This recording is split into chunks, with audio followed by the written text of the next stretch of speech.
Once upon a time, in a distant forest, there lived a very curious crow named White Crow. With its pure white and shiny feathers, White Crow was not only faster than its friends, but also had a special fondness for walnuts. Additionally, it loved collecting clothespins from the balconies of the houses near the forest. It was on one of these days that White Crow met its dear friends, Puff and Snapper. Would you like me to tell you about the day they first met? Puff, a Siberian husky, and Snapper, a turtle, lived together in the same house. One day, Snapper was sunbathing in the aquarium on the balcony, while Puff was napping on a soft cushion on the floor. The balcony was almost the size of a room, and some tree branches touched it.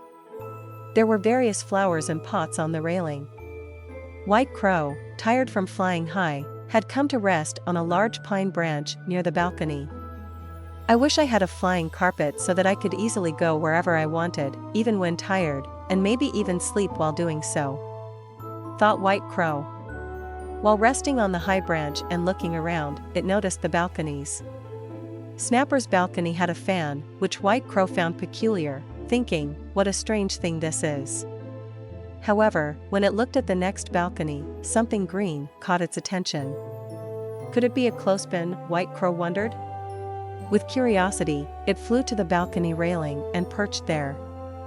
To its disappointment, what it thought was a clothespin turned out to be a green turtle sunbathing upside down. While watching in amazement, White Crow noticed a dog looking at it too, and their first encounter happened in this unusual manner. From that day on, they started meeting every day, chatting for hours. White Crow would tell them about the mountains, hills, lakes, and other animals it had seen. Tosbasic shared dreams, the activities of the household, while Kopuz talked about life with its owner, chasing birds and butterflies in the garden. One day, as Tosbasic was narrating the activities of the household, it mentioned that everyone was very excited because they would be hosting a very important guest over the weekend.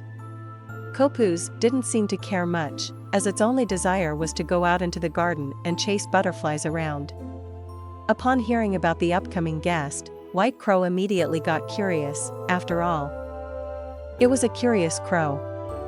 "Who was the guest?" asked White Crow. Tosbasic replied, "What was his name?" "Let me think. I remembered, Jules Verne." "Oh!" exclaimed White Crow, eyes widening. "Did you say Jules Verne? He is my favorite author. Please introduce me as well. I promise to bring you the world's most beautiful and tasty walnuts," it added.